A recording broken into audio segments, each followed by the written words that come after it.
Welcome, ladies and gentlemen, to this edition of Ventu Media's auto commentary that we call No Apologies. I'm Michele Rahal.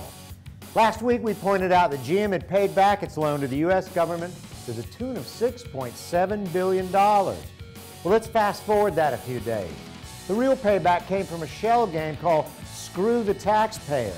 Well, that's me and you.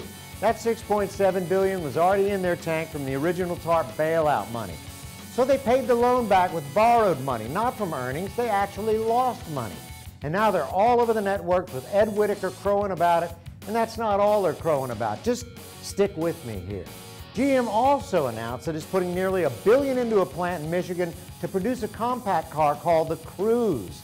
They were going to produce the car in China, but cut a sweetheart deal with Michigan, a Democratic stronghold no less, leaving Tennessee and Wisconsin out in the cold. Nothing political going on here, right?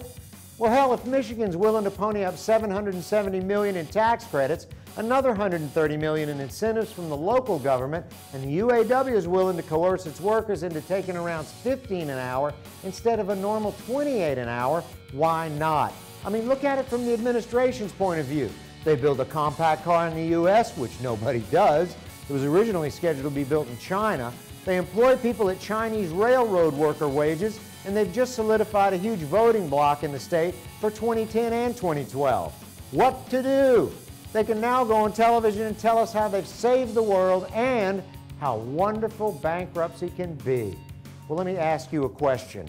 Would you rather drive a car that a happy Chinese worker built or one that a pissed-off UAW worker built? It reminds me of John Glenn's quote that his last thought before they fired off the rocket he was sitting on top of. He said he felt as good as he could knowing that the thing had been built by the lowest bidder. Now you think about that. I'm Michele Rahal, No Apologies.